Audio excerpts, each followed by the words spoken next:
Hello, my name is Fae Johnstone. I use she and they pronouns, and I am the Executive Director of Wisdom2Action, a 2S LGBTQ owned and operated consulting firm that specializes in 2S LGBTQ inclusion and works extensively in the world of youth mental health. I also come to this conversation as a proud trans woman, but also as a white settler joining today from unceded, unsurrendered Algonquin Anishinaabe territory, colonially known as Ottawa. My work and my life have been dedicated to supporting 2S LGBTQ communities, addressing gender-based violence, and improving mental health, and ensuring that our conversations about mental health include and reflect the needs of 2S LGBTQ communities in particular. I also come into this space as a person with my own lived experience, as someone who, particularly as a young person, struggled with my own mental health, as someone who has survived multiple suicide attempts and who lives with ADHD.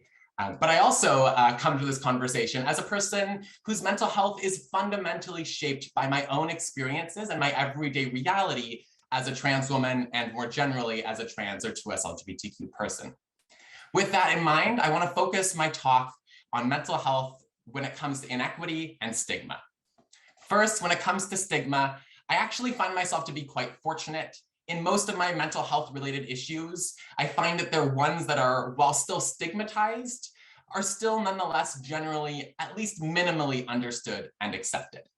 That doesn't mean that we're not reinforcing stereotypes or reinforcing stigmatized ideas. We most definitely still are.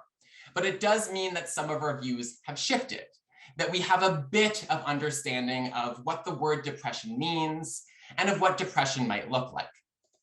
However, we don't have the same understanding around suicide and around the ways in which many of us live with suicidality, or the fact that many of us in our world are survivors of suicide attempts ourselves. Persistent stigma around suicide is but one example, but the gist of it is that while we have some degree of inclusion and acceptance for certain kinds of mental health issues, that acceptance isn't extended to those issues that present in ways that deviate more significantly from what is considered socially acceptable.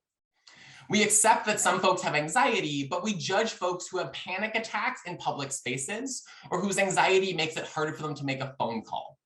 We accept the idea of depression until someone is literally unable to get out of bed for days at a time. And unfortunately, those are two of the most widely discussed mental health issues, and yet we can see that stigma persists. We've barely begun tackling the stigma and judgment around issues like borderline personality disorder or bipolar disorder.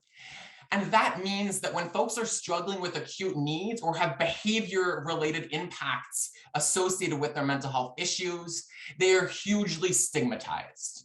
Their issues aren't conceived of as digestible, and their behaviors are often more disruptive, resulting in significant ostracization and isolation. People are okay knowing that I struggle with depression, but unfortunately, they're not okay knowing it if they actually see it in practice. They want us to talk about it. They don't want to actually have to see what that looks like in my world.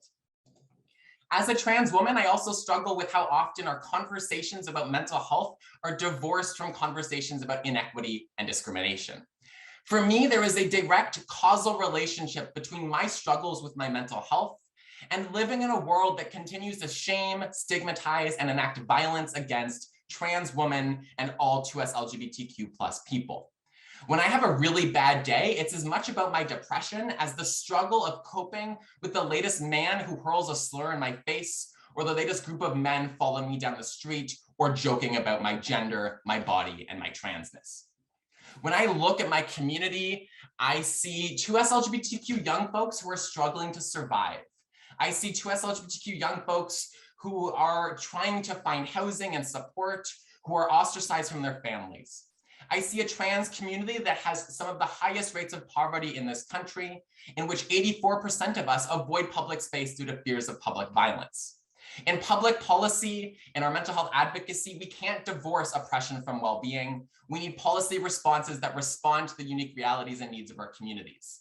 We need more 2S LGBTQ youth programs, more queer employment programs, better access to transition-related healthcare, and we need campaigns to stop harassment.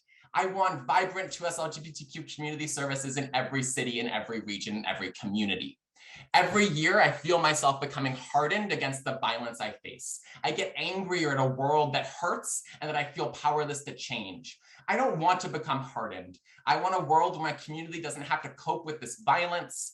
I want a world where trans kids don't have to be strong and resilient. I dream of a future where they grow up safe and supported.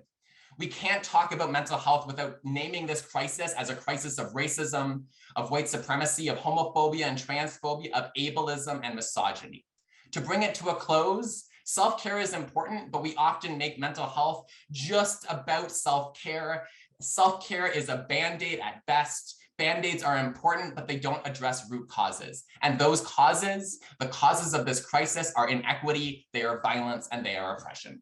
Thank you so much for having me.